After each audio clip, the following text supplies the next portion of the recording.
बहुत बहुत नमस्कार क्लास 10th के स्टूडेंट्स, कैसे हैं आप लोग और कैसी चल रही है आपकी बोर्ड एग्जामिनेशन के लिए तैयारी? कमेंट बॉक्स में जरूर लिख के बताएं।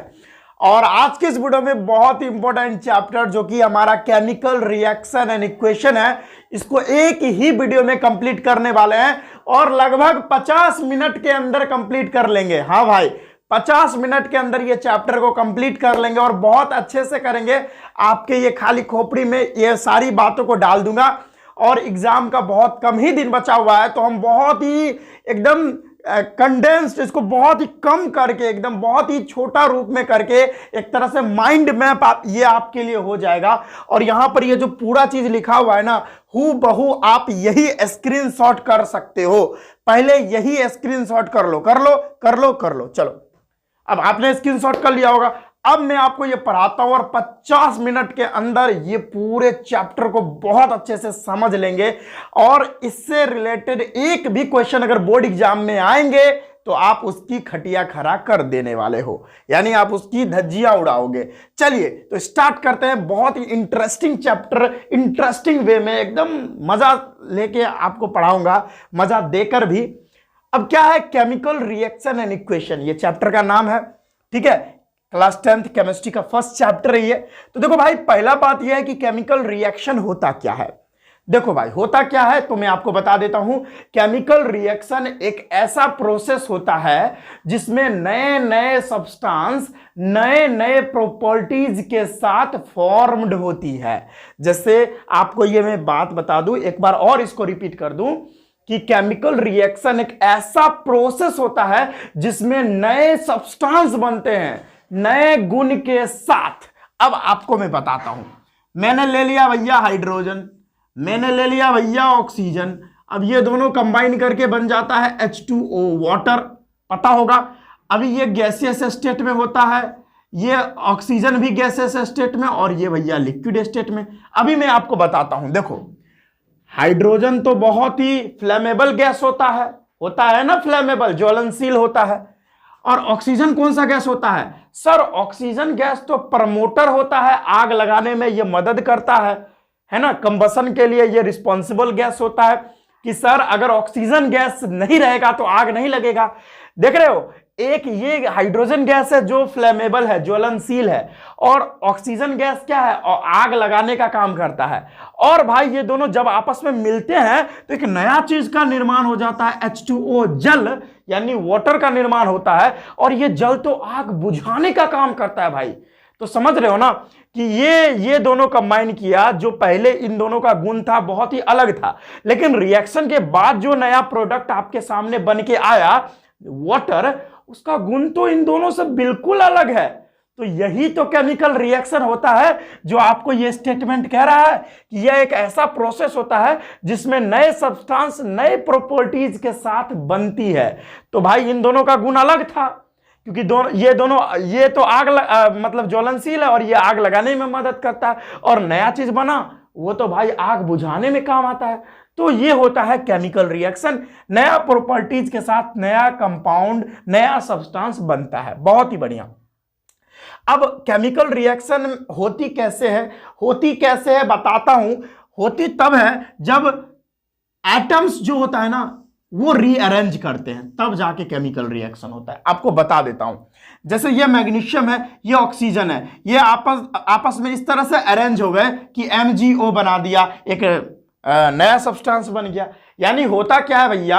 होता यह है कि जब भी केमिकल रिएक्शन होते हैं एटम्स का अरेंजमेंट हो जाता है, रीअरेंजमेंट। मतलब क्या बोला मैं, क्या बोला? देखो, इधर वाला जो एटम रहेगा वो इधर चला जाएगा, इधर वाला एटम रहेगा इधर चला जाएगा। यानी एटम खुद को रीअरेंज कर लेते हैं, रीअरेंज, और रीअरेंज करने के बाद नया कंपाउंड, नया सब्सटेंस बन जाता है।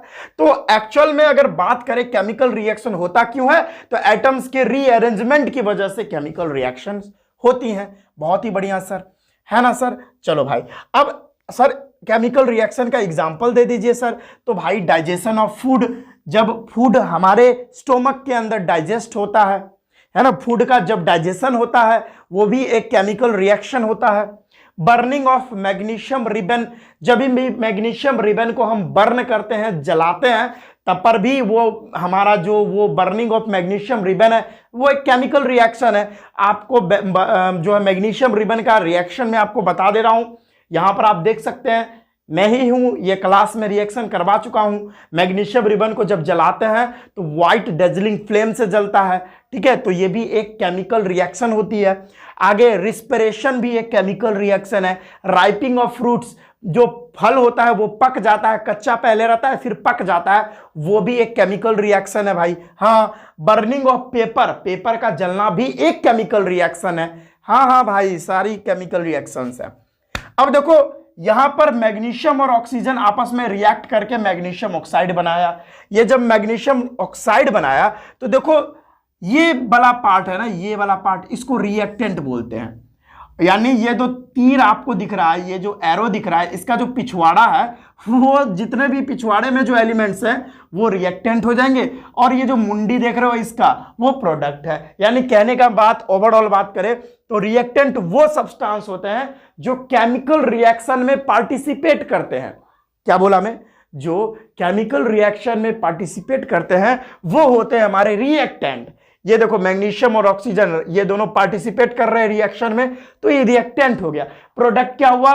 जो केमिकल रिएक्शन के बाद बनता है, ये देखो ये बाद में बना है तो इसको प्रोडक्ट बोलते हैं। ठीक है, सिंपल सी बात आपके खोपड़ी में गई। हाँ सर, चली गई। अब सर आप मेरे को ये बताओ कि हम कैसे जानेंगे कि केमिकल रिएक्शन यहां पर आकर हो रही है, यानी यहां पर केमिकल रिएक्शन हो रही है। सर हम कैसे जानेंगे कैसे? आइए खोपड़ी खोल के आइए मेरे साथ, आइए यहां पे आइए। कैरेक्टरिस्टिक्स ऑफ केमिकल रिएक्शन, यानी केमिकल रिएक्शन की प्रॉपर्टीज क्या है, कैसे जानेंगे क्या क्या केमिकल रिएक्शन के अंदर होनी चाहिए, जिससे मैं समझ जाऊंगा कि हाँ भैया यहां पर केमिकल रिएक्शन हो रही है। आओ, सबसे पहला बात, एवोल्यूशन ऑफ गैस। अगर कहीं पर केमिकल रिएक्शन होगी तो वहां से गैस निकलती हुई नजर आएगी आपको। यानी मैं बता दूं, मैं एक बीकर लिया, उसमें कोई रिएक्शन करवा दिया तो उसके अंदर से मेरे को ना एक गैस मतलब निकलता हुआ नजर आया। ठीक है, कुछ गैस मतलब विजिबल होता है, कुछ गैस नहीं विजिबल होता। मान लो कि ब्राउन फ्यूम्स का नाइट्रोजन डाइऑक्साइड गैस मैं देख रहा हूं कि हाँ निकल रहा है, एक गैस निकल रहा है। तो भाई एक गैस निकल रहा है, गैस की उत्पत्ति हो रही है, तो भाई ये एक केमिकल रिएक्शन है। अगर कहीं से गैस निकलने लगे तो समझ लो केमिकल रिएक्शन है। बहुत ही बढ़िया। चेंज इन कलर, अगर कलर में चेंजिंग आ जाए, मान लो हमने एक बीकर में एक सॉल्यूशन लिया, उस सॉल्यूशन का कलर मान लो ब्लू है, जैसा कि आप देख सकते हो यहां हम अपने क्लास में, ऑफलाइन क्लास में ये रिएक्शन करवाए हैं। ये भैया ये स्टिंग है ना, ये देख रहे हो ये स्टिंग है ब्लू कलर का। अभी मैं इसमें डाल रहा हूं ब्लीच, तो क्या होगा, यहां पर एक केमिकल रिएक्शन होती है, यहां इलेक्ट्रॉन की फ्रीक्वेंसी की वजह से यहां पर ये कलर है। अब ये इसको ब्लीच कर देगा। अब देखो इसका कलर पूरा कलरलेस हो गया। अभी क्या हुआ, यहां कलर में चेंजिंग हुई है। तो जब भी कलर पहले कुछ और रहे, अब रिएक्शन के बाद कुछ और कलर हो जाए, तो समझ लो भाई वहां पर केमिकल रिएक्शन हुई है। बहुत ही बढ़िया, आगे बढ़ता हूं। चेंज इन टेम्परेचर, मान लो मैंने बीकर में एक सब्सटेंस रखा हुआ है, ठीक है, उसमें कोई दूसरा सब्सटेंस जैसे ही मिलाया तो वो बीकर गर्म हो गया। मान लो हमने इस बीकर में, बीकर तो मेरे पास है नहीं, है मेरे पास बीकर है, लेकिन वो अभी कोचिंग के अंदर रखा हुआ है, अभी मैं घर पे शूट कर रहा हूं, ठीक है, तो मेरे पास बीकर है। तो मान लो बीकर में मैं एसिड डाला और उसमें एक मेटल डाल दिया मैग्नीशियम, तो वहां पर वो रिएक्शन चालू हो जाएगा। और रिएक्शन जो चालू होगा जिसकी वजह से जो, क्योंकि देखो कोई भी मेटल का रिएक्शन अगर एसिड के साथ होता है तो एक्सोथर्मिक रिएक्शन होता है, यानी हीट प्रोड्यूस होती है इस रिएक्शन में। एक्सोथर्मिक रिएक्शन क्या होती है, इंडोथर्मिक क्या होती है, दोनों के बारे में हम डिस्कस करने वाले, टेंशन नहीं लेना है। तो एसिड का रिएक्शन अगर मेटल के साथ जैसे ही होगा तो बीकर हमारा गर्म हो जाएगा। ठीक है, तो भाई पहले तो बीकर ठंडा था, लेकिन अब बीकर गर्म हो गया, टेम्परेचर में चेंज आ गया, फिर भी समझेंगे भैया केमिकल रिएक्शन हुआ है आपके बीकर के अंदर। तो ये सारी कैरेक्टरिस्टिक होनी चाहिए केमिकल रिएक्शन की। हाँ, फॉर्मेशन ऑफ प्रेसिपिटेट, अगर प्रेसिपिटेट फॉर्म हो रहा है फिर भी केमिकल रिएक्शन हो रहा है। मतलब प्रेसिपिटेट कहने का मतलब, प्रेसिपिटेट एक इनसोल्यूबल सॉलिड होता है जो सॉल्यूशन में सोल्यूबल नहीं होता, तो वो नीचे जाके बैठ जाता है, नीचे जाके क्या होता है, बैठ जाता है, उसी को हम बोलते हैं प्रेसिपिटेट। ठीक है, तो यहां पर दिखा रहा हूं मैं, यहां पर येलो प्रेसिपिटेट फॉर्म हो रहा है, ठीक है, लीड आयोडाइड का, ठीक है, वो डिस्कस करेंगे भाई, टेंशन नहीं है। जब भी हम लोग पोटासियम नाइट्रेट में अगर पोटासियम आयोडाइड, मतलब पोटासियम आयोडाइड है हमारे पास, उसके बाद जैसे उसमें लीड नाइट्रेट डालते हैं तो भाई उसका कलर डेफिनेटली यहां पर येलो हो जाता है, येलो कलर का प्रेसिपिटेट फॉर्म होता है, ठीक है। तो ये सारा आप देख सकते हो। तो यहां पर प्रेसिपिटेट बन रहा है तो ये प्रेसिपिटेशन रिएक्शन भी कहलाएगा, आगे बात करेंगे उसकी। लेकिन प्रेसिपिटेट बन रहा है, हाँ बन रहा है सर, तो ये केमिकल रिएक्शन होगी। हाँ बहुत अच्छा। चेंज इन स्टेट में अगर चेंज हो जाए, यानी मान लो पहले मतलब कोई सब्सटेंस सॉलिड लिए हुए थे, उसको हीट किए, अब गैस में बन गया, पहले सॉलिड था फिर गैस हो गया, तो यहां पर स्टेट में भी चेंज आ रहा है तो भी केमिकल रिएक्शन हुई है, ठीक है। तो ये समझ में आ गया कैरेक्टरिस्टिक्स ऑफ केमिकल रिएक्शन, आपके भेजे में खोपड़ी में चली गई। हाँ सर बहुत ही बढ़िया। अब बात करते हैं दैट इज केमिकल इक्वेशन क्या होता है भैया। तो representation of chemical reaction by the using of symbols and formula of substance is known as chemical equation. देखो भाई, अब मैं अगर एक रिएक्शन लिखना चाहता हूं, अगर यहां पर मैं रिएक्शन लिखता हूं, देखो यहां पर मैं एक रिएक्शन लिखता हूं, when magnesium react with oxygen, then magnesium oxide is formed, अब बताओ भाई, टाइम लग गया लिखने में। अब ये जो रिएक्शन लिखी हुई है इसको मैं शॉर्ट फॉर्म में भी लिख सकता हूं। इसमें जो भी एलिमेंट्स या जो भी सब्सटेंस इन्वॉल्व्ड है उनका हम लोग केमिकल फॉर्मूला और इनके सिंबल्स की मदद से अगर हम इसको संक्षिप्त रूप में, छोटे रूप में अगर इसको लिख दे तो वो बेहतर होगा। तो वही काम हमारा केमिकल इक्वेशन करता है कि कोई भी केमिकल रिएक्शन हो रहा है तो उसमें जो भी इन्वॉल्व्ड सब्सटेंस है, कोई भी जो भी इन्वॉल्व एलिमेंट्स है, उनका या तो सिंबल या जो फॉर्मूला होता है केमिकल फॉर्मूला, उनकी मदद से अगर हम उनको छोटा कर दे उस रिएक्शन को, तो हम लोग उसको बोलेंगे केमिकल इक्वेशन। ठीक है भैया, समझ में आ गया। हाँ अब देखो भैया केमिकल इक्वेशन, अब देखो ना, ये देखो इतना बड़ा लिखा हुआ था, इसको हम आराम से संक्षिप्त रूप में लिख सकते हैं कि मैग्नीशियम जो है रिएक्ट कर रहा है ऑक्सीजन के साथ तो मैग्नीशियम ऑक्साइड बना रहा है। बताओ, इस इतना बड़ा स्टेटमेंट को हम इतना में कन्वर्ट कर दिए।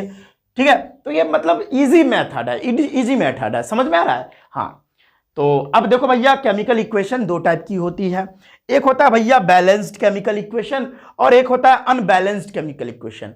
ठीक है, अब देखो हू बहू जो यहां पर लिखा हुआ है, हू बहू यही नोट्स रह गया आपके लिए और याद करने में भी ये बहुत आसान होगा। ठीक है, बैलेंस केमिकल इक्वेशन ऐसे केमिकल इक्वेशन होते हैं जिनमें रिएक्टेंट एंड प्रोडक्ट दोनों साइड नंबर ऑफ एटम्स जो है इक्वल होते हैं। देख लो, ये रिएक्टेंट साइड है, ये प्रोडक्ट साइड है। इधर देखो हाइड्रोजन कितना है, 4 हाइड्रोजन है, इधर भी 4 हाइड्रोजन है, इधर ऑक्सीजन कितना है, 2 है, इधर भी ऑक्सीजन 2 है। तो अगर reactant and product both side अगर नंबर ऑफ एटम्स अगर इक्वल है तो वो हमारा बैलेंस केमिकल इक्वेशन हो जाएगा। और अनबैलेंस केमिकल इक्वेशन उस केमिकल इक्वेशन को बोलते हैं जिसमें रिएक्टेंट एंड प्रोडक्ट दोनों side number of atoms same नहीं होंगे, नंबर ऑफ एटम्स सेम नहीं होंगे, उनको बोलेंगे अनबैलेंस्ड केमिकल इक्वेशन। जैसे यहां पर देखो, इधर 2 हाइड्रोजन, इधर 2 हाइड्रोजन, ठीक है, इधर ऑक्सीजन 2 और इधर एक ही ऑक्सीजन, तो ये नंबर ऑफ एटम्स दोनों साइड इक्वल नहीं है, तो इनको अनबैलेंस्ड केमिकल इक्वेशन बोला जाएगा। तो जितने भी अनबैलेंस्ड केमिकल इक्वेशन होते हैं उनको बैलेंस करना पड़ता है, क्योंकि law of conservation of mass को वैलिड करवाने के लिए।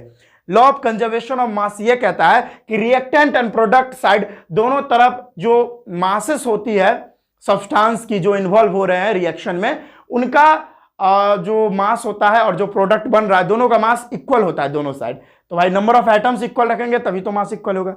तो law of conservation of mass को वैलिड करवाने के लिए अनबैलेंस केमिकल इक्वेशन को बैलेंस करना जरूरी होता है। ठीक है, अब बहुत सारे बच्चे बोलेंगे सर बैलेंस करना सिखाइए, तो भाई बैलेंस करना आपको यहां पे सिखा नहीं सकता। डिस्क्रिप्शन में एक लिंक है, वहां पर हमने बैलेंसिंग मतलब केमिकल इक्वेशन को कैसे बैलेंस करते हैं, बहुत इजी वे में, चुटकियों में एकदम ऐसे बजाते हुए बैलेंस करते कैसे हैं, वो लिंक आपको डिस्क्रिप्शन में मिलेगा। 10 मिनट का वीडियो होगा, जाके वहां सीख लीजिए, नहीं तो यहां टाइम ज्यादा लग जाएगा। ठीक है, हाँ, तो ये बात समझ में आ गई। चलो भाई, अनबैलेंस्ड और बैलेंस दोनों केमिकल इक्वेशन आपको समझ में आ गया। अगला बात करते हैं, मेक केमिकल इक्वेशन मोर इंफॉर्मेटिव। अगर केमिकल इक्वेशन को मोर इंफॉर्मेटिव बनाना है तो कैसे बनाएंगे? अब देखो, 3 तरीका है।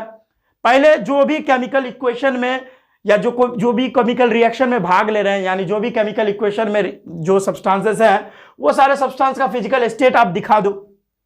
जैसे इस रिएक्शन में कैल्शियम कार्बोनेट है, ये सॉलिड स्टेट में है तो हमने लिख दिया S सॉलिड। अगर कैल्शियम ऑक्साइड सॉलिड स्टेट में है तो हमने लिख दिया S। अगर कार्बन डाइऑक्साइड गैसेस स्टेट में है तो हमने लिख दिया G गैस। तो इस तरह से हम जो है ना केमिकल इक्वेशन को मोर इंफॉर्मेटिव बना सकते हैं। टू शो हीट चेंजेस, अगर हीट में चेंजेस अगर हम दिखा दे, यानी कैसा हीट चेंजेस हो रहा है, यानी ये जो रिएक्शन हो रही है, इस रिएक्शन में हमको हीट देनी पड़ रही है जिसकी वजह से ये रिएक्शन ऑकर हो रही है, ये रिएक्शन हो रही है। जैसे कैल्शियम कार्बोनेट में जब हम हीट देंगे तभी जाके ये कैल्शियम ऑक्साइड और CO2 बनेगा। अगर हम इसमें डेल्टा का साइन नहीं देते, डेल्टा का साइन हीट के लिए होता है, अगर ये साइन हम नहीं देते तो हमको पता ही नहीं चलता कि कैल्शियम कार्बोनेट को ब्रेक कैसे करेंगे। अगर हीट देंगे तब कैल्शियम कार्बोनेट ब्रेक होगा और कैल्शियम ऑक्साइड और कार्बन डाइऑक्साइड में कन्वर्ट होगा। तो ये तो ऐसे पता नहीं चलता, लेकिन हमने हीट का साइन दे दिया जिसकी वजह से हमें इंफॉर्मेशन मिल गई। बहुत ही बढ़िया। अब अगला है टू शो कंडीशन। अगर हम कंडीशन को दिखा दे, किस कंडीशन में वो रिएक्शन हो रही है, तो भी हम इक्वेशन को ज्यादा इंफॉर्मेटिव बनाएंगे केमिकल इक्वेशन को।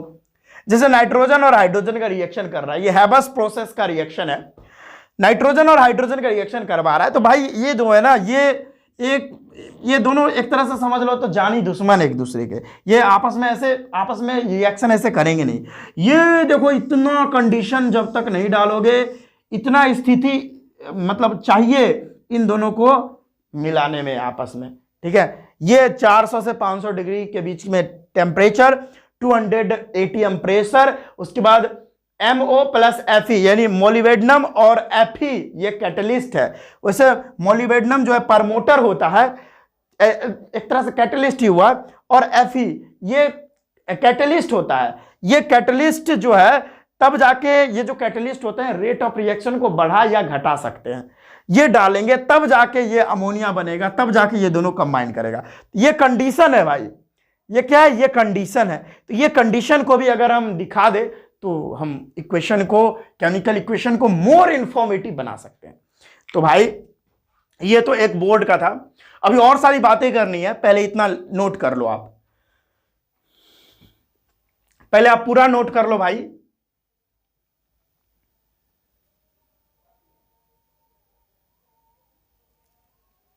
चलिए स्टूडेंट्स, अब आगे बात करते हैं। देखिए भाई, ड्रेस चेंज लग रहा है क्योंकि भाई लाइट कट गई थी, जिसके वजह से हम रात में शूट नहीं कर पाए, उसके अगले दिन शूट कर रहे हैं, जिसके वजह से मेरा ड्रेस चेंज है। तो आइए स्टार्ट करते हैं, आगे बात करते हैं टाइप्स ऑफ केमिकल रिएक्शंस के बारे में, कि केमिकल रिएक्शंस के कितने टाइप होते हैं। भैया सुन लो, केमिकल रिएक्शंस के बहुत सारे टाइप होते हैं, जैसे combination reaction, decomposition reaction, exothermic, endothermic reactions, उसके बाद displacement reaction, double displacement reactions, redox reactions, बहुत प्रकार के केमिकल रिएक्शंस होते हैं। सारे के बारे में डिस्कस करेंगे।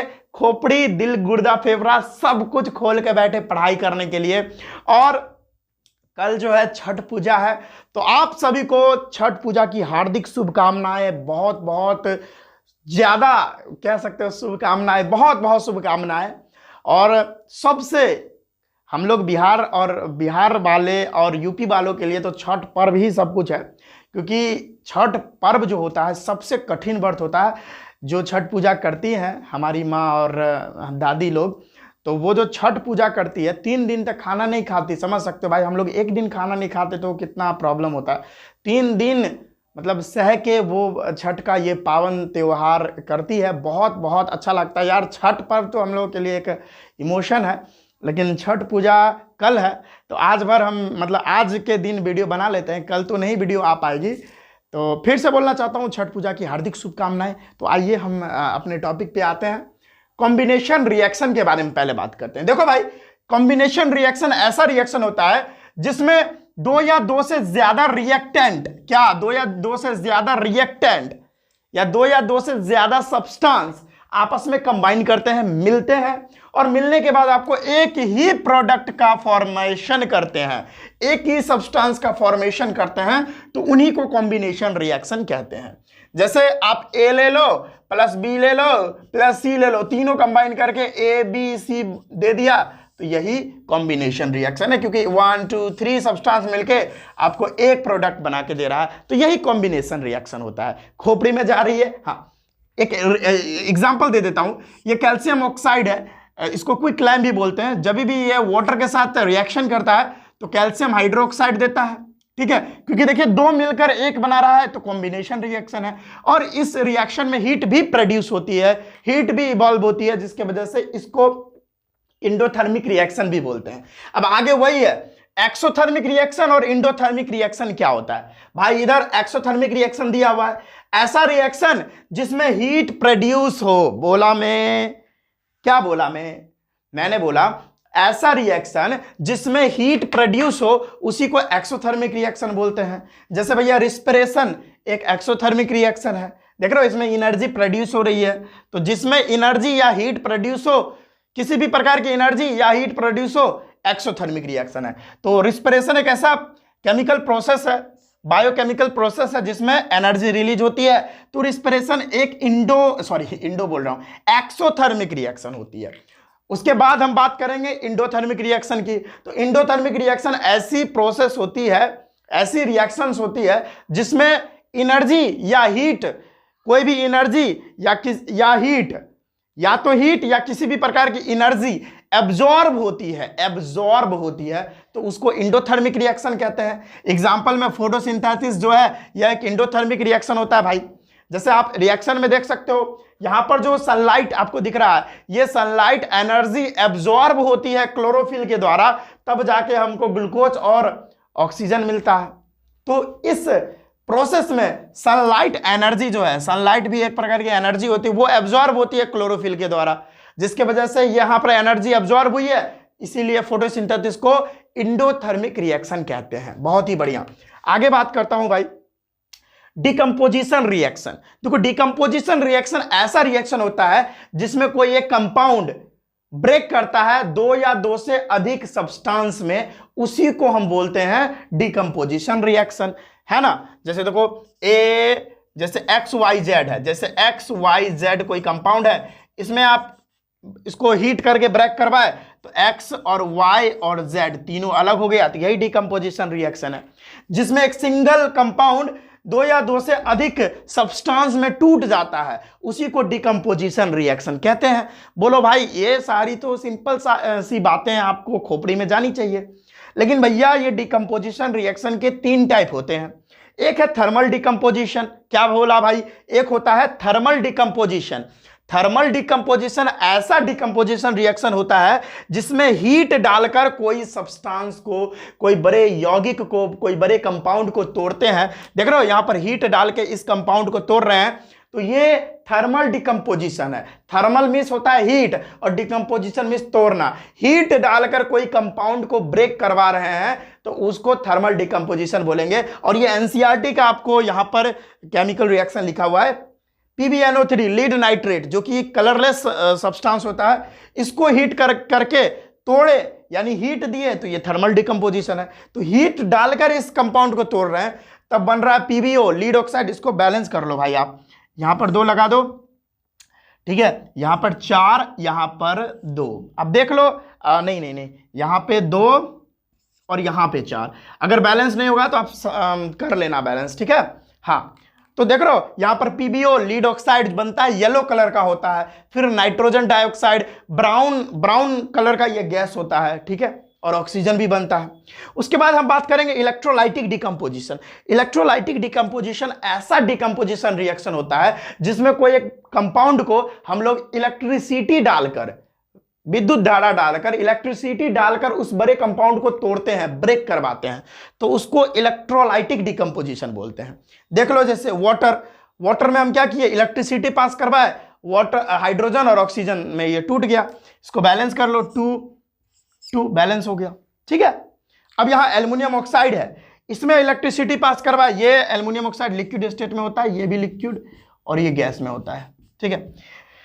तो एल्युमिनियम ऑक्साइड में इलेक्ट्रिसिटी पास करवाया, एल्युमिनियम और ऑक्सीजन में ये टूट गया, लेकिन इलेक्ट्रिसिटी डालकर इस कंपाउंड को ब्रेक किए हैं तो इलेक्ट्रोलाइटिक डिकम्पोजिशन हो जाएगा। इसको बैलेंस कर लो, यहाँ पर 2 2 दूनी 4 4 यहाँ पे डालो और ऑक्सीजन 3 2 6 3 यहाँ पे डाल दो, हो गया, ठीक है। अब आगे होता है हमारा फोटोलाइटिक डिकम्पोजिशन। फोटोलाइटिक डिकम्पोजिशन ऐसा डिकम्पोजिशन होता है जिसमें लाइट डालकर, क्या बोला, लाइट डालकर हम जो है कंपाउंड को ब्रेक करवाते हैं तो उसको फोटोलाइटिक, फोटो मींस होता है लाइट, यानी लाइट डालकर कोई कंपाउंड को हम ब्रेक करवाते हैं तो उसको फोटोलाइटिक डिकम्पोजिशन बोलते हैं, ठीक है। सिंपल सारी बातें हैं भाई, कोई इसमें मतलब कोई इसमें रॉकेट साइंस है कुछ नहीं है भाई। जैसे यहां पर ये मिट गया है, इसको मैं फिर से लिख दूं AgCl, ये AgCl है, ठीक है। AgCl जैसे ही ये लाइट इस पर पड़ता है तो Ag और क्लोरीन गैस में टूट जाता है, तो लाइट डालकर इस कंपाउंड को तोड़ रहे हैं तो ये फोटोलाइटिक डिकम्पोजिशन होता है। इसको बैलेंस कर लो आप, 2 2 हो गया, इधर भी कर लो 2 2 हो गया। अब यहां AgBr था, इसमें लाइट डाले Ag और ब्रोमीन गैस में टूट गया, तो यहां पर लाइट डालकर हम इस कंपाउंड को तोड़ रहे हैं तो फोटोलाइटिक डिकम्पोजिशन। AgCl और AgBr का कलर व्हाइट होता है और ये दोनों का कलर काम होता है, वर्क होता है, यूज क्या होता है पता है, ये व्हाइट एंड ब्लैक फोटोग्राफी में इसका यूज किया जाता है, ठीक है। हाँ, तो ये था हमारा कॉम्बिनेशन एंड डिकम्पोजिशन रिएक्शन के बारे में, इसको नोट कर लीजिए। अब हम आगे बात करते हैं displacement reaction, double displacement reaction और रेडॉक्स रिएक्शन के बारे में। नोट कर लीजिए भाई।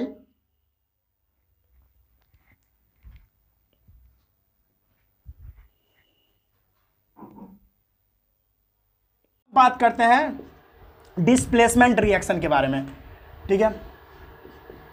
डिस्प्लेसमेंट रिएक्शन समझो भाई, डिस्प्लेसमेंट रिएक्शन क्या होता है। ऐसा रिएक्शन में डेफिनेशन अब मैं लिखने वाला हूं, ठीक है, अब समझ लेना, आप बुक से देख लेना, मैं ऐसे ही बता देता हूं। डिस्प्लेसमेंट रिएक्शन ऐसा रिएक्शन होता है जिसमें जो ज़्यादा पावरफुल, जो ज़्यादा रिएक्टिव एलिमेंट होते हैं वो अपने से कम रिएक्टिव वाले एलिमेंट को उसके सॉल्ट सॉल्यूशन से लात मार के, धक्का दे के बाहर कर देते हैं और नया कंपाउंड बना लेते हैं, उसी को बोलते हैं डिस्प्लेसमेंट रिएक्शन। जोर जोर से बोलने के कारण थोड़ा एनर्जी घट गया है। क्या समझा आप लोग? आपने को मैंने बताया कि डिस्प्लेसमेंट रिएक्शन ऐसा रिएक्शन होता है जिसमें जो ज़्यादा रिएक्टिव एलिमेंट होते हैं वो अपने से कम रिएक्टिव वाले एलिमेंट को लात मार के बाहर कर देते हैं, उसी को बोलते हैं डिस्प्लेसमेंट रिएक्शन। इसके लिए आपको रिएक्टिविटी सीरीज समझनी पड़ेगी, तो चलो रिएक्टिविटी सीरीज देख लो। सबसे ऊपर में आपको क्या दिख रहा है? सबसे ऊपर में आपको पोटेशियम दिख रहा है, सोडियम दिख रहा है, ठीक है, कैल्शियम दिख रहा है। तो जो ऊपर में आपको दिख रहे हैं, जो ऊपर में आपको रिएक्टिविटी सीरीज में जो सबसे टॉप में आपको दिख रहे हैं वो ज़्यादा रिएक्टिव एलिमेंट होते हैं, और जो आपको बीच में दिख रहे हैं, जो आपको बीच में दिख रहा होगा वो मीडियम रिएक्टिविटी सीरीज है, यानी मीडियम रिएक्टिव एलिमेंट्स है वो।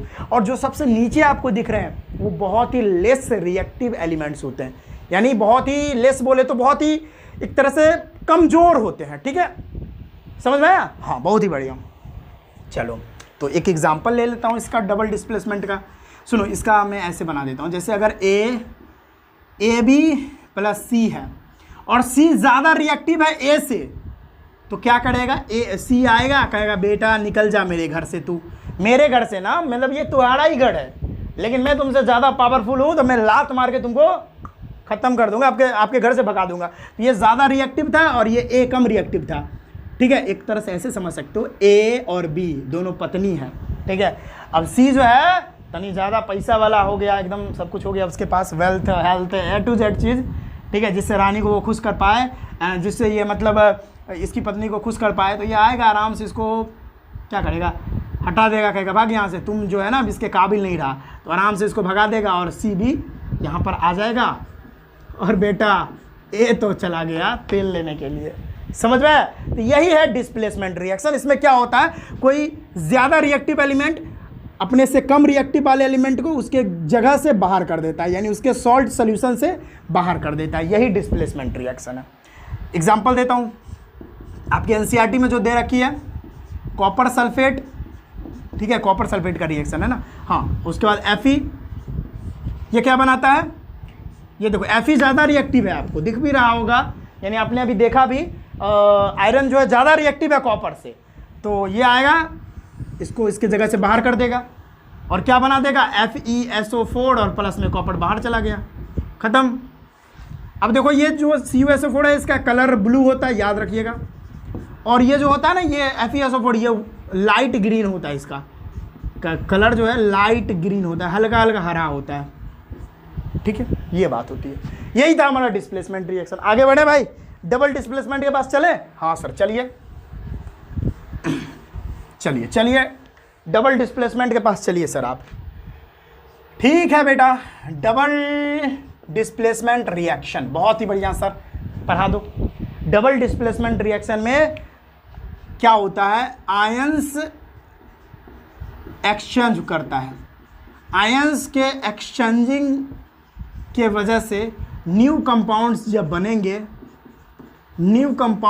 बनेंगे तो वही होंगे हमारे डबल डिस्प्लेसमेंट रिएक्शन। एग्जांपल दे रहा हूँ, जैसे अगर AB है और प्लस में CD है, ठीक है, तो क्या करेगा, D जो है B के जगह आ जाएगा और B जो है वो यहाँ D के जगह आ जाएगा, ठीक है, और तब नया कंपाउंड बनाएगा। ये देखो कैसे, AD और प्लस CB, इस तरह का कंपाउंड, यानी आयंस एक्सचेंज कर लिया, ये इधर चला गया, ये उधर चला गया, ये उसके जगह पे, ये उसके जगह पे, तो ये होता है हमारा डबल डिस्प्लेसमेंट रिएक्शन। एग्जांपल देता हूं,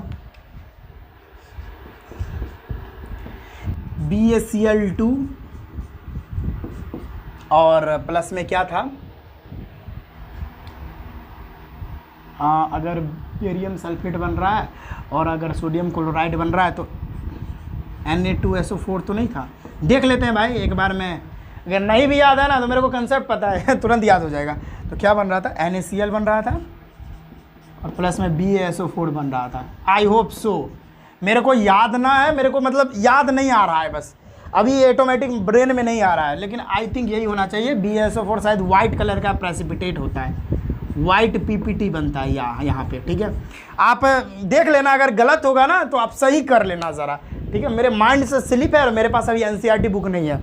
मैं अब हमेशा क्या है ना कि ब्रेन में बातें रहती नहीं है ना, लेकिन मेरे को कहीं ना कहीं सही तो लग रहा है ये एक मिनट, हाँ NaCl बना और BaSO4, मेरे को तो लग रहा है यही होना चाहिए, आई थिंक सो, क्योंकि कंसेप्ट तो यही बोल रहा है कि ये एक्सचेंज करेगा। हुआ क्या है कि ये देखो, ये आयन यहाँ चला गया और ये वाला आयन इधर चला गया, वही चीज़ बना है और नया कंपाउंड बना है, तो ये डबल डिस्प्लेसमेंट रिएक्शन है। अगर मिस्टेक हो गया होगा मेरे से तो मैं क्षमा चाहता हूँ, आप देख लेना एक बार, लेकिन मेरे को लग रहा है ये सही है, ठीक है। चलो, और देखो इसमें प्रेसिपिटेट बना है व्हाइट कलर का, तो ये प्रेसिपिटेशन रिएक्शन भी है। ऐसा रिएक्शन जिसमें प्रेसिपिटेट बन जाए तो वो PPT रिएक्शन होता है, प्रेसिपिटेशन रिएक्शन, ये याद रखना। नहीं तो मेरे पास और एग्जांपल है, जैसे देखो PbNO3 का होल ट्वाइस लीड नाइट्रेट, इसका रिएक्शन पोटेशियम आयोडाइड के साथ करवाओ तो बनेगा यहाँ पर, देखो यहाँ पे क्या होगा, ये आयोडाइड वाला आयन इधर जाएगा और नाइट्रेट वाला आयन इसके पास चला जाएगा, तो क्या बनेगा, लीड आयोडाइड यानी PbI2 बनेगा और प्लस में पोटेशियम नाइट्रेट बनेगा। अब इसको बैलेंस कर लेना, और यही है प्रेसिपिटेट। डाउन एरो प्रेसिपिटेट को दिखाता है और येलो प्रेसिपिटेट बनता है, ये यहाँ पर येलो प्रेसिपिटेट, ठीक है। यही है प्रेसिपिटेशन रिएक्शन, आयंस का नॉर्मल एक्सचेंजिंग हो गया, खत्म, ठीक है।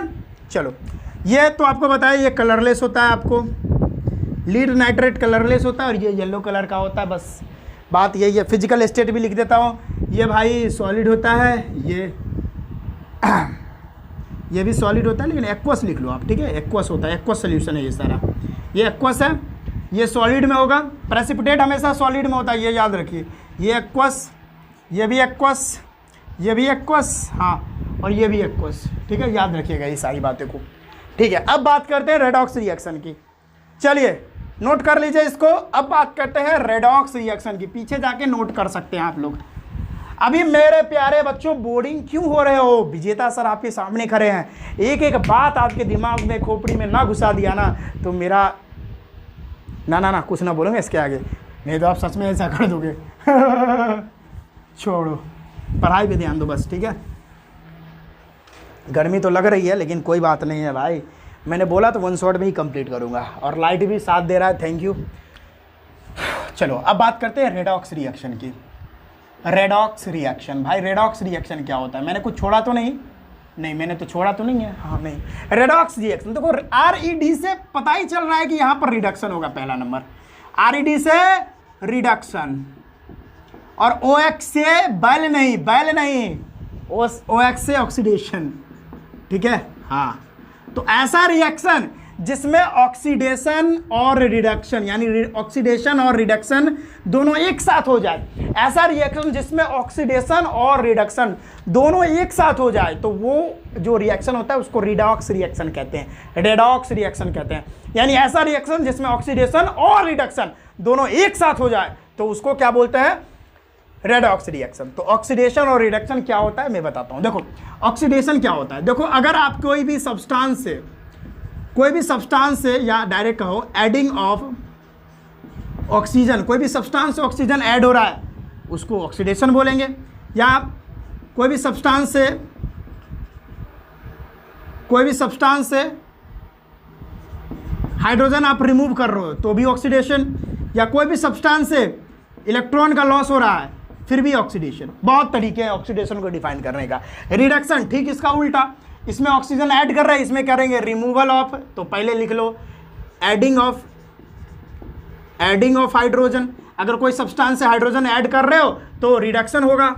अगर कोई सब्सटेंस से ऑक्सीजन रिमूव कर रहे हो, रिमूवल ऑफ ऑक्सीजन, तो भी रिडक्शन। या कोई भी सब्सटेंस से ऑक्सीजन, कोई भी सब्सटेंस में अगर आप इलेक्ट्रॉन गेन करवा रहे हो तो वो भी रिडक्शन कहलाएगा। 3 तरीके से बता दिया। अभी क्या करना है, अभी एग्जाम्पल ठोक देना है आपके सामने। एग्जाम्पल ठीक है, देखो भाइयों, देखो कॉपर ऑक्साइड का रिएक्शन, यानी कॉपर ऑक्साइड पे ना आप हाइड्रोजन गैस पास करवाओ हीट करवा के। अब हीट ना लिख रहा हूँ, चलो हीट भी लिख देता, चलो ठीक है। तो यहाँ पर क्या बनेगा, तो यहाँ पर बनेगा कॉपर और वाटर बन जाएगा। ठीक है, चलो अब देखो यहाँ पर हो क्या रखा है, देखो ध्यान से। यहाँ पर कॉपर के साथ ऑक्सीजन है, हम एकदम आराम से देख सकते हैं। तो ये यहाँ पर देखो सॉरी, हाँ अभी कॉपर के साथ ऑक्सीजन था, लेकिन यहाँ पर आने के बाद कॉपर के साथ ऑक्सीजन है ही नहीं, कॉपर अकेला हो गया। तो यानी क्या हुआ, इस सब्सटेंस से कॉपर से ऑक्सीजन चला गया, हट गया, यानी रिमूवल ऑफ ऑक्सीजन। अभी पता चल जाएगा, रिमूवल ऑफ ऑक्सीजन हुआ है, यहाँ पर ऑक्सीजन रिमूव हो गया है। यहाँ ऑक्सीजन था लेकिन यहाँ ऑक्सीजन नहीं है, तो रिमूवल ऑफ ऑक्सीजन क्या कहलाता है, अभी बताया मैंने आपको। रिमूवल ऑफ ऑक्सीजन रिडक्शन कहलाता है, यानी यहाँ पर रिडक्शन है। ठीक है भाइयों, बातें समझ में आ रही है? हाँ। अब देखो यहाँ हाइड्रोजन बेचारा, यहाँ पर हाइड्रोजन बेचारा अकेला है कि नहीं? अब देखो इधर कट खटाक, यहाँ पर हाइड्रोजन के साथ ऑक्सीजन जुड़ गया। तो मैं क्या बोला, अगर किसी सब्सटेंस से ऑक्सीजन ऐड कर दो ऑक्सीजन का एडिंग कर दो, तो वो क्या होगा, हमारा ऑक्सीडेशन होगा। तो मैं क्या लिखूंगा, एडिंग ऑफ ऑक्सीजन क्या कहलाएगा, हमारा ऑक्सीडेशन कहलाएगा। तो आई थिंक आपको बातें समझ में आ गई होंगी कि ऑक्सीडेशन कैसे होगा, रिडक्शन कैसे होगा। अब सुनो, एक बढ़िया बात बताता हूं, इसमें एक और बातें आपको जाननी चाहिए कि ऑक्सीडाइजिंग एजेंट क्या होता है, ऑक्सीडाइजिंग एजेंट क्या होता है, और रिड्यूसिंग एजेंट क्या होता है। और एक बात है रिड्यूसिंग एजेंट, अरे भाई ये क्या हो गया, अच्छा मेरे पसीना से भीग गया जिसके वजह से थोड़ा दिखा नहीं, तो मैं अच्छे से लिख देता हूँ, पसीना चला गया यहाँ पे। ठीक है, ऑक्सीडाइजिंग एजेंट क्या होता है भाइयों, और रिड्यूसिंग एजेंट क्या होता है, बताओ। मैं आपसे पूछ रहा हूं भाई कि ऑक्सीडाइजिंग एजेंट क्या होता है, रिड्यूसिंग एजेंट क्या होता है, बताता हूं। देखो, जो ऑक्सीजन देने का और हाइड्रोजन निकालने का काम करे वही ऑक्सीडाइजिंग एजेंट होता है। या रिडक्शन की बात करें तो जो हाइड्रोजन जोड़ने का काम और ऑक्सीजन निकालने का काम करे वही रिड्यूसिंग एजेंट होता है। अगर आपको अभी भी समझ नहीं आया तो एक ट्रिक बताता हूं। देखो, जिसका, मैं यहां पे बता दूं, हाँ, जिसका हिंदी में लिखता हूं, जिसका ऑक्सीडेशन हो रहा है, जिसका ऑक्सीडेशन होगा वो रिड्यूसिंग एजेंट है।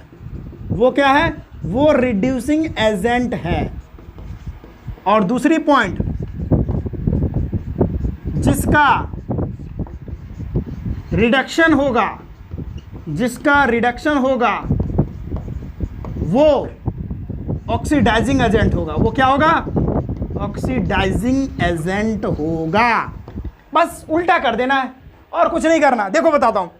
अब देखो सुनो, यहां पर किसका ऑक्सीडेशन हुआ है भाई? हाइड्रोजन से ऑक्सीजन जुड़ा है ना, तो हाइड्रोजन का ऑक्सीडेशन हुआ है। तो यहां पर हाइड्रोजन जो है वो हो जाएगा हमारा रिड्यूसिंग एजेंट। उल्टा करना था, जिसका ऑक्सीडेशन होगा वो रिड्यूसिंग एजेंट होगा। ऑक्सीडेशन हाइड्रोजन का हो रहा है तो हाइड्रोजन रिड्यूसिंग एजेंट होगा। एकदम उल्टा कर देना, यही ट्रिक है। और ऑक्सीडाइजिंग एजेंट, सुनो सुनो सुनो सुनो भाइयों सुनो, जिसका ऑक्सीडेशन होगा वो रिड्यूसिंग एजेंट और जिसका रिडक्शन होगा वो ऑक्सीडाइजिंग एजेंट। यहां पर रिडक्शन किसका हो रहा है? किससे ऑक्सीजन रिमूव हो रहा है? तो कॉपर ऑक्साइड से रिमूव हो रहा है, यानी कॉपर ऑक्साइड का रिडक्शन हो रहा है, तो कॉपर ऑक्साइड ऑक्सीडाइजिंग एजेंट होगा। तो कॉपर ऑक्साइड ऑक्सीडाइजिंग एजेंट होगा। आपको दिख भी रहा है कि कॉपर ऑक्साइड के पास ऑक्सीजन है, इसीलिए ये ऑक्सीजन प्रोवाइड करवाएगा, ऑक्सीजन देगा। ठीक है, इसीलिए ये क्या होगा? ऑक्सीडाइजिंग एजेंट होगा। बहुत ही बढ़िया, शानदार रूप से ये बातें आप समझ गए होंगे। ठीक है, अब इसको नोट कर लीजिए। अब बात करें आगे, चलिए नोट कर लीजिए। आई थिंक आप नोट किए होंगे। अब मैं इसको जल्दी से मिटाऊंगा। अगर आप नहीं लिखे थे तो आप पीछे जाके नोट कर सकते हैं। आप पीछे जाके नोट कर लेना, ठीक है? ओके, अब हम आगे बात करते हैं। लास्ट टॉपिक एक तरह से समझ लो तो, that is effect of oxidation. Sorry, oxidation नहीं, क्या क्या बोल रहा हूं, इफेक्ट्स ऑफ, हाँ चलो ऑक्सीडेशन ही बोल लो आप। Effects of oxidation in our everyday life. Everyday life, everyday life में ऑक्सीडेशन का क्या इफेक्ट है? चलो बताता हूं, सुनो बताता हूं अच्छे तरीके से। पहला इसमें पढ़ना है हमको रस्टिंग के बारे में या कोरोजन पर समझ लो, और दूसरा है भैया हमारा रेंसिडिटी। एकदम एक सुर में इस चैप्टर को हम अब पूरी तरह से कंप्लीट कर चुके हैं। एक तरह से समझ लीजिए तो पूरी तरह से आप कंप्लीट हो ही गया। कोरोजन क्या होता है? ये ऐसा फेनोमेनन होता है, ये ऐसा फेनोमेनन होता है जिसमें जो मेटल सरफेस होता है, जिसमें जो मेटल सरफेस होता है वो क्या होता है? सरफेस, हाँ, जिसमें मेटल सरफेस होता है वो क्या होता है? क्रोड हो जाता है। यानी ऐसे नहीं लिखूंगा, बढ़िया से लिखूंगा कि metal surface are eaten up by the action of air, water and some chemicals। ठीक है, उसी को हम क्या बोलते हैं? कुछ केमिकल्स में एसिड हो जाएगा तो उसी को हम बोलते हैं कोरोजन। ऐसा प्रोसेस जिसमें कोई मेटल का सरफेस ना एयर की वजह से, मॉइस्चर की वजह से, यानी वाटर की वजह से, या कुछ केमिकल्स एसिड की वजह से मेटल का सरफेस अगर खराब हो जाएगा, मेटल का सरफेस बर्बाद होने लगेगा, ठीक है, क्रोड होने लगेगा, तो ये प्रोसेस ही कोरोजन कहलाती है। और जनरली हमको इस चैप्टर में, फिलहाल में इस चैप्टर में कोरोजन में हमको एक ही चीज पढ़ना है, rusting of iron. Rusting of iron ही हमको इस चैप्टर में पढ़ना है, यानी आयरन में जंग कैसे लगता है। सुनो, अभी बहुत बार क्वेश्चन ये भी आ जाता है कि रस्टिंग और कोरोजन में अंतर क्या है। देखो, आयरन में अगर कोरोजन होगा तो उसका एक स्पेसिफिक नाम दे दिया गया है, दैट इज रस्टिंग। ठीक है, और कोई और मेटल में अगर कोरोजन होगा तो उसको कोरोजन ही बोलेंगे। ठीक है, ये अंतर है। तो आयरन में रस्टिंग कैसे होता है? सिंपल सी बात है भाई, सिंपल सी बात है कि यहाँ पर आयरन है, Fe है, वो ऑक्सीजन यानी एयर और मॉइस्चर यानी वाटर के संपर्क में आने से ये क्या होती है? इसमें रस्ट आने लगता है, यानी रस्ट लग जाता है और बनाता है Fe2O3.XH2O, X मोल्स वाटर यहाँ पे बनता है। यही रस्ट होता है, यही रस्ट है, ब्राउन कलर का होता है। बैलेंस नहीं है, आप बैलेंस कर लेना, कोई बड़ी बात नहीं है। ठीक है, तो इस तरह से रस्टिंग होती है, यही इंपॉर्टेंट है। ठीक है, बहुत ही बढ़िया। अब रस्टिंग हो रही है तो बचाए कैसे भाई? रस्टिंग तो अच्छी चीज़ नहीं है ना। अगर कोई मेटल के कोई आप सरफेस है वो ख़राब हो गया तो कैसे बचा जाए? तो देखो कैसे बचेंगे, प्रिवेंशन या प्रोटेक्ट कैसे कर सकते? तो पेंट कर दो भाई, आप उस मेटल के सरफेस पे पेंट कर दो, दूसरा है गैल्वेनाइजेशन कर दो। गैल्वेनाइजेशन क्या होता है? ये एक ऐसा प्रोसेस होता है जिसमें मेटल के सरफेस पे जिंक का कोटिंग कर देते हैं। क्या? जिंक का कोटिंग करते हैं, ठीक है। या एनोडाइजिंग करवा दो, एल्युमिनियम का लेयर चढ़ा दो, या इलेक्ट्रोप्लेटिंग करवा दो, ठीक है। इलेक्ट्रोप्लेटिंग में क्रोमियम प्लेटिंग होता है, वो करवा सकते हो। तो इससे क्या होता है कि आप ना उस मेटल के सरफेस को यानी आयरन के सरफेस को ब्लॉक कर दे रहे हो, जिससे ना तो एयर अंदर जा पाएगा, ना ही ऑक्सीजन अंदर, सॉरी, ना तो एयर अंदर जा पाएगा और ना वाटर अंदर जा पाएगा, जिसकी वजह से रस्टिंग होगी ही नहीं। अब सुनो, एक बहुत तगड़ी बात बताता हूँ।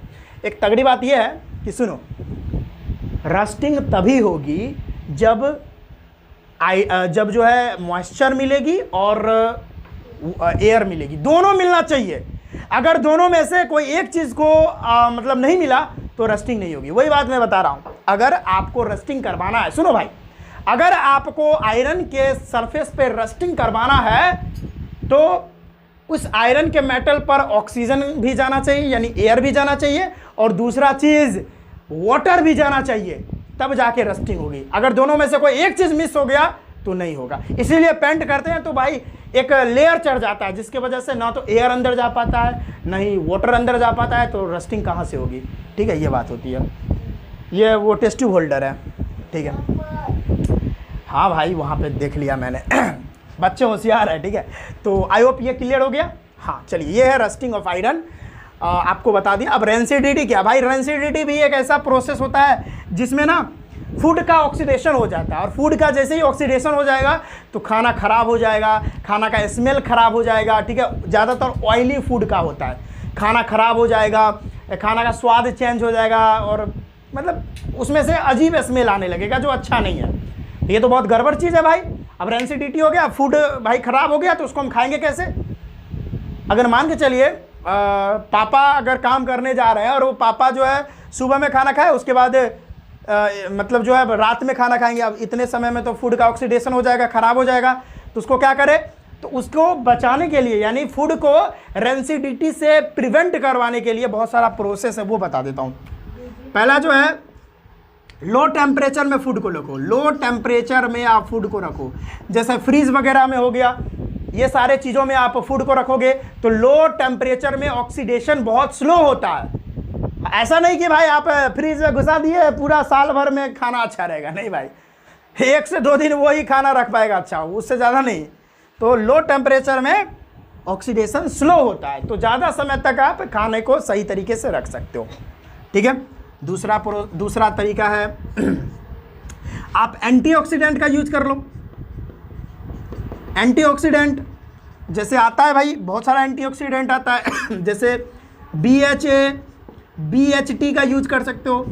BHA ब्यूटिलेटेड हाइड्रोक्सी एनिसोल और BHT ब्यूटिलेटेड हाइड्रोक्सी टॉल्यूइन होता है। इसकी ज़रूरत नहीं, बस इतना समझ लो ये एक एंटीऑक्सीडेंट है। एंटी मतलब क्या? ऑक्सीडेंट का दुश्मन, यानी ऑक्सीडेशन का दुश्मन, ऑक्सीडेशन होने ही नहीं देगा ये।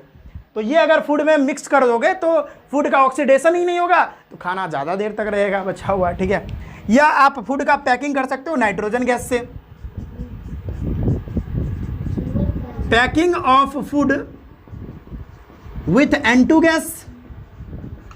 नाइट्रोजन गैस अनरिएक्टिव गैस होता है, बहुत ही लेस रिएक्टिव होता है, तो ये ऑक्सीजन के साथ जल्दी रिएक्शन ही नहीं करेगा। अब जल्दी ऑक्सीजन के साथ रिएक्शन नहीं करेगा तो क्या होगा? उसका ऑक्सीडेशन नहीं होगा और खाना ज़्यादा समय तक पैक मतलब ज़्यादा समय तक भाई रह सकता है खाना, समझ में आया? हाँ, तो जैसे हमारा चिप्स वगैरह हो गया, तो ये सब जो है ना नाइट्रोजन गैस, उसमें हवा जो भरा रहता है, ऐसा नहीं कि भाई हवा भरा रहा है कि भाई वो ठग रहा है, नहीं नहीं नहीं, उसमें हवा नहीं भरा यानी नाइट्रोजन गैस नहीं भरा तो आप खाने के लायक ही नहीं होगा, 10 दिन में ख़राब हो जाएगा। तो ये नाइट्रोजन गैस में अगर फूड को पैक करोगे तो सही रहेगा, ऑक्सीडेशन नहीं होगा और खाना मतलब ज़्यादा समय तक बचा रहेगा और रेंसिडिटी से इसी तरह से बचा जा सकता है। चौथा तरीका है आप एयर टाइट कंटेनर में रखो खाना को। एयर टाइट कंटेनर में आप फूड को रख सकते हो, ठीक है। और पांचवा तरीका है कि जहाँ पर लाइट है, लाइट से अवे रखो फूड को, लाइट से दूर रखो फूड को। इस तरीका से हम लोग क्या कर सकते हैं, फूड को रैंसिडिटी से बचा सकते हैं। तो फाइनली ये चैप्टर हमारा कंप्लीट हो गया, वन शॉट में हमने इसको कंप्लीट कर दिया। चलिए आई होप पूरा क्लियर हो गया होगा बात है। चलिए इसको नोट कर लीजिए और कोऑपरेट करने के लिए बहुत बहुत धन्यवाद। ये चैप्टर हमने बढ़िया तरीके से कंप्लीट कर दिया है। इसी तरह से अगला वन शॉट वीडियो आपको किस पे चाहिए कमेंट बॉक्स में लिख के बताइए, तभी तो मेरे को पता चलेगा। ठीक है, चलिए मज़ा आ गया, इस चैप्टर को हमने वन शॉट में कंप्लीट कर दिया है। तो भाइयों एवं बहनों मिलते हैं नेक्स्ट वीडियो में। पढ़ाई करते रहिए। अगर कोई भी आपको परामर्श देना है, ठीक है, वो आप कमेंट सेक्शन में दे सकते हैं, हम आपको बताएंगे उसका सल्यूशन। ठीक है, अगर अगला आप बताओ, आप कमेंट में बताओ भी अगला वन शॉट वीडियो किस पे चाहिए, तो हम उसका कर लेंगे। ठीक है, तो चलिए हम मिलते हैं नेक्स्ट वीडियो में। पढ़ाई करते रहिए, स्वस्थ रहिए, अच्छे से पढ़ाई कीजिए। जय हिंद।